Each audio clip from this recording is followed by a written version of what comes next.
Bueno, de antemano mil disculpas y seguimos con la clase.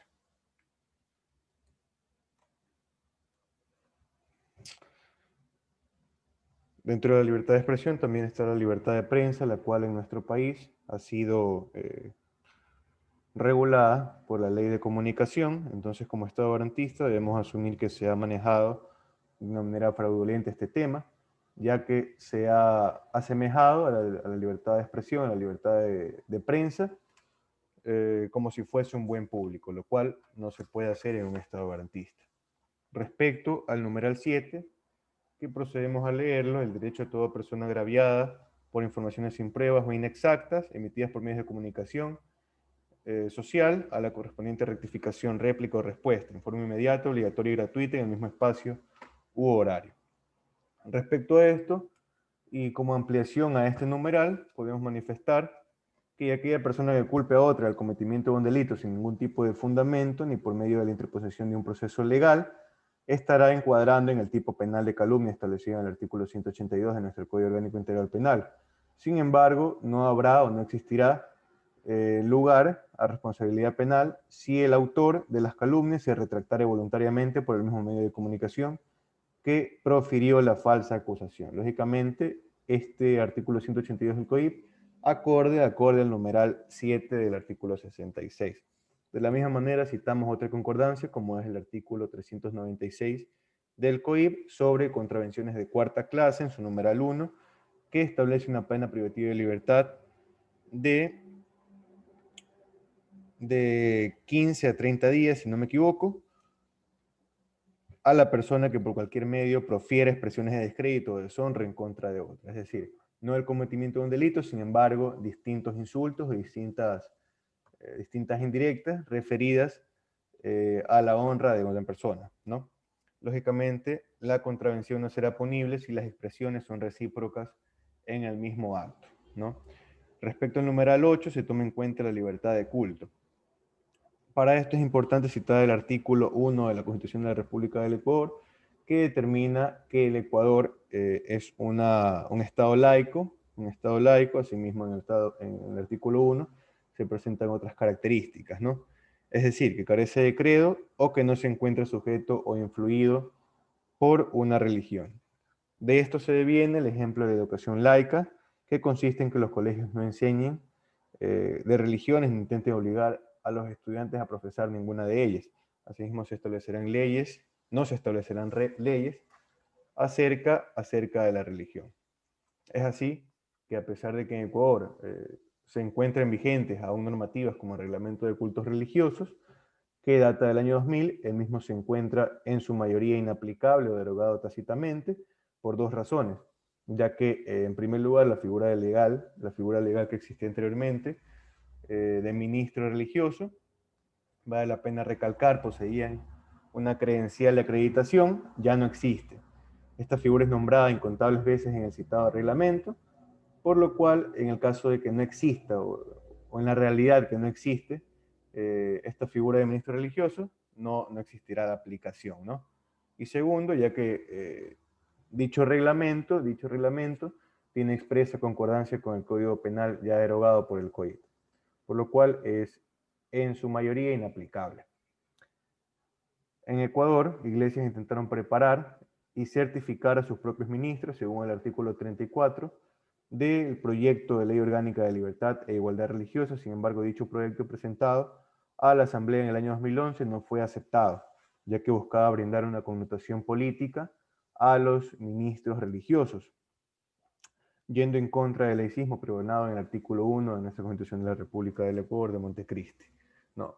Respecto al artículo 66, numeral 9 y 10, acerca de la sexualidad, orientación sexual y planificación reproductiva, consiste netamente en vivir la sexualidad sin límites, sin prejuicios, sin culpa, libremente, y obtener información acerca de métodos anticonceptivos seguros, eficaces, accesibles y aceptables, así como el acceso a información y uso de métodos anticonceptivos de emergencia, como puede ser la píldora el día después. Esta píldora está a la venta en base a lo establecido en estos artículos en estos numerales 9 y 10, ¿no? Ya que es un derecho de los ecuatorianos. Es decir, el Estado, en virtud de este derecho y en virtud de las normas y políticas públicas, podrá realizar campañas en colegios, medios de comunicación, entrega de artículos a la sociedad, de anticonceptivos a la sociedad, entre otros, ¿no? Asimismo, se pregonará el principio de no discriminación respecto a la orientación sexual a aquellas personas que deseen formar parte de agrupaciones, tal cual es LGBTI. En el numeral 11, referente al derecho a guardar reserva sobre convicciones, significa que nadie puede obligarnos a declarar si somos de izquierda, si somos de derecha, católicos, protestantes, evangelistas, si creemos en Dios, o si no tenemos, si somos ateos, ¿no? Ya que este es un derecho personal que tenemos, por lo tanto debe ser respetado en todo momento y lugar. Razón por la cual nadie nos podrá discriminar por nuestras convicciones y darnos un tratamiento distinto por el simple hecho de pensar o creer de una manera no convencional o de una manera diferente a la que tiene otra persona, ¿no?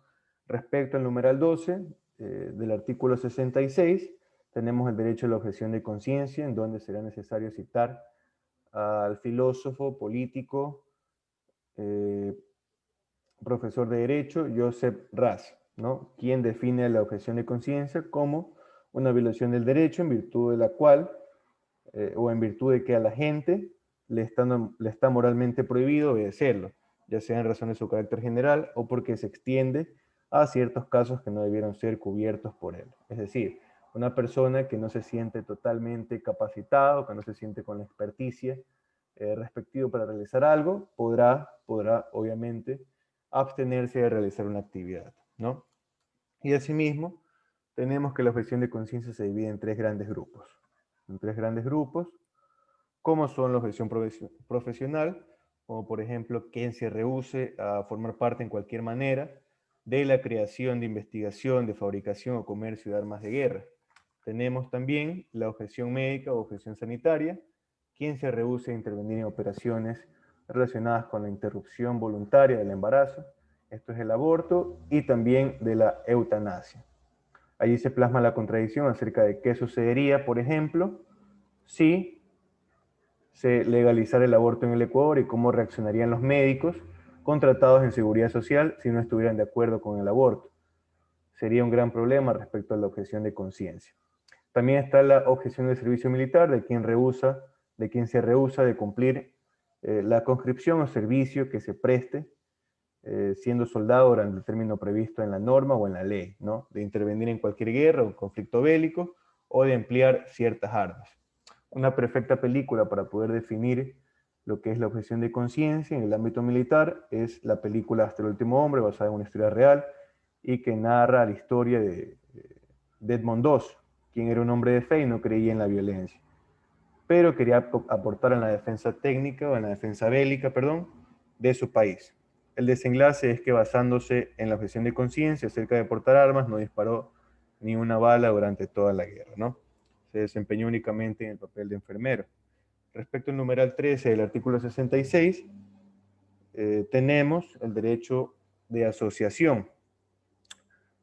Preponderantemente, lo que está dentro de este derecho de asociación está la asociación sindical, que tiene como concordancia el artículo 326 de nuestra Constitución de la República del Ecuador, y que textualmente afirma que las personas sin autorización previa por su propia voluntad podrán crear sindicatos, asimismo gremios, asociaciones y otras formas de organización, afiliarse y desafiliarse libremente de las mismas, sin autorización previa, ya que no requerirán de nadie aquel permiso, ¿no?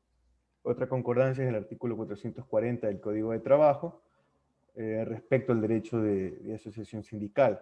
Citamos de la misma manera el artículo 165 que menciona que la única manera por la cual se podrá suspender el ejercicio de derechos como la inviolabilidad de domicilio, de correspondencia, libertad de tránsito, de información, de asociación o de reunión, que es la libertad que estamos viendo actualmente, será cuando se declare el estado de excepción en el país, por agresión, conflicto armado internacional o interno, grave conmoción interna, calamidad pública o desastre natural, del cual lo vivimos hace aproximadamente un mes y 2 meses, donde se solicitaba salvoconducto, donde no se dejaban reunir a las personas, las fiestas, etcétera, ¿no?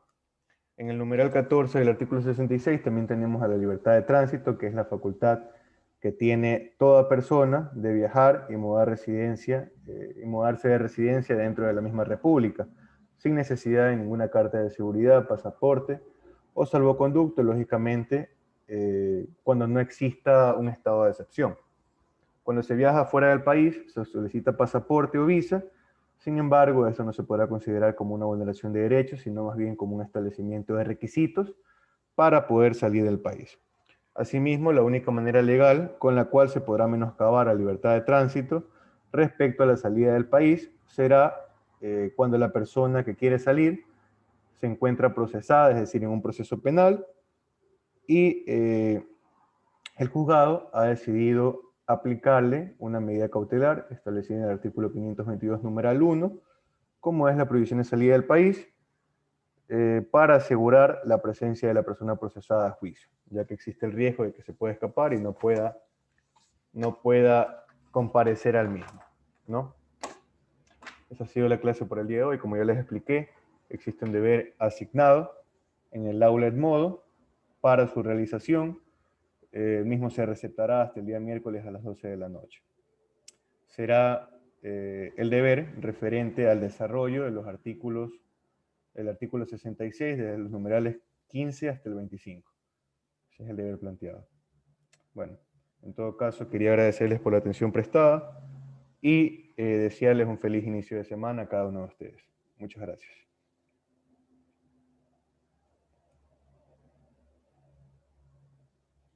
Gracias, abogado. Gracias, abogado. Gracias, hasta luego. Muchas gracias. Hasta luego, gracias.